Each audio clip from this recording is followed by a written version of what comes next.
You're standing on the bank of an East African river, 500,000 years before anyone thinks to name it. The water is brown and moving fast, maybe 60 feet across. Somewhere beneath that current, a Nile crocodile is watching you, jaws capable of clamping down with roughly 5,000 pounds of force per square inch, against your own bite of about 162. You don't know that number. You just know you have to get to the other side. And staying here isn't an option either. Right now, you cross rivers without registering it happens. A ramp lifts your car over one on the way to work. An app tells you a bridge is closed for repairs, so you take another route without thinking twice. You've probably never once calculated whether the water below could kill you, because, for you, it can't. The danger was engineered out of the decision a long time ago. So how did people with no bridges, no boats, and no rope cross rivers that drowned the careless and fed the ones who got too close? The answer took hundreds of thousands of years to arrive. And it wasn't one invention. It was several.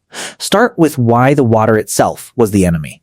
In 2010, wildlife researcher Brandon Seidlow began building what became the Crocbite database, a project that has since logged crocodile attacks on humans across dozens of countries, with Africa contributing the highest and most consistent numbers. Nile crocodiles alone are linked to an estimated 200 to 300 fatal attacks every year across the continent, more than any other large predator on land. The bite itself is almost unfair. A Nile crocodile's jaws have been recorded generating close to 5,000 pounds per square inch. Your jaw manages about 162. That's not a slight edge. It's roughly 30 times the force, delivered by an animal built entirely around the ambush. Everyone assumes the biggest danger sits out in the deep water, mid-crossing. The evidence says otherwise. Most fatal encounters happen in ankle to waist-deep water, right at the bank, in the last few steps before or after a crossing, exactly when a tired traveler stops paying attention. So what did people actually do about that? The oldest physical answer sits in a museum in the Netherlands. In 1955, a local farmer named Hendrik Wanders was examining a strange hollowed log that road workers had dug up near the village of Pessie, at first dismissed as scrap. He had it looked at properly. Researchers eventually radiocarbon dated the wood to between 8040 and 7510 BC. It measures 298 centimeters long, carved from a single Scots pine trunk using stone and antler tools. And it is, as far as anyone has found, the oldest boat on Earth. That means someone in Mesolithic Europe was hollowing out logs to cross open water roughly 10,000 years ago. The Pessie canoe now sits in the Drents Museum in Assen, its narrow bow still intact after spending most of human history buried in peat. A dugout solves the river problem cleanly. It puts distance between you and whatever's underneath. But it also assumes wood, tools, and time you don't always have. Everyone assumes deliberate boat building came first, that someone, somewhere, sat down and decided to solve the water problem on purpose.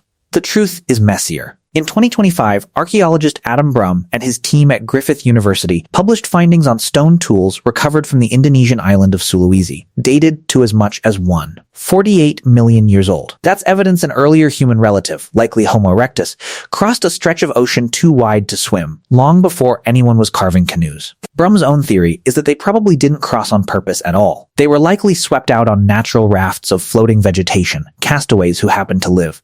Rivers, though, couldn't be crossed by luck. You needed to do it on purpose, again and again, every season, for a hunting party or an entire village. By the height of the Inca Empire, the answer had become architecture. Structural engineer John Oxendorf, now at MIT, has spent decades studying how the Inca solved this at scale. His testing found that the hand-woven grass cables used in their suspension bridges could bear loads of up to 200,000 pounds before failing. The Inca built as many as 200 of these bridges across the empire's road network. And Oxendorf's research suggests the design was likely developed by the 13th century, centuries before Europe attempted anything close to that span. None of it used metal. None of it used a single nail. It used twisted grass, hung and retensioned by hand, over drops that could kill you in under 3 seconds. One of those bridges is still standing, and it's rebuilt from scratch every single year. Over the Apurmac River Gorge in southern Peru, the Quesuachaca Bridge is completely remade each June by 4 Quechua-speaking communities, Huinchiri, Chopibanda, Chocaiwa, and Colanacuehu, using the same braiding techniques their ancestors used centuries ago. In 2013, UNESCO listed the ritual as intangible cultural heritage of humanity, not for the bridge itself, but for the 3 days of shared labor that produce it. The finished structure stretches roughly 28 meters across the canyon,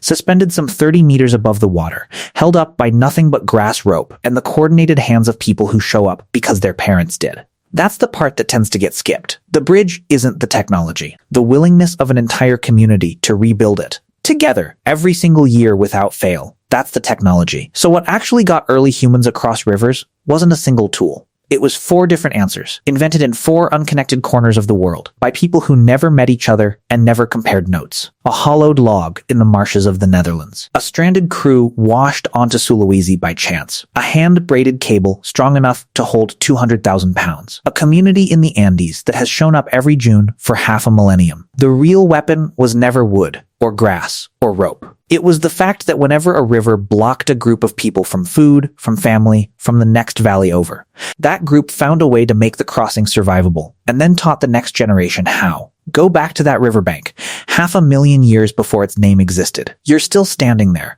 still calculating the crocodile you can't see. Except now you know what happens next. Not immediately, not for you, but eventually, for someone. A log gets hollowed. A rope gets braided.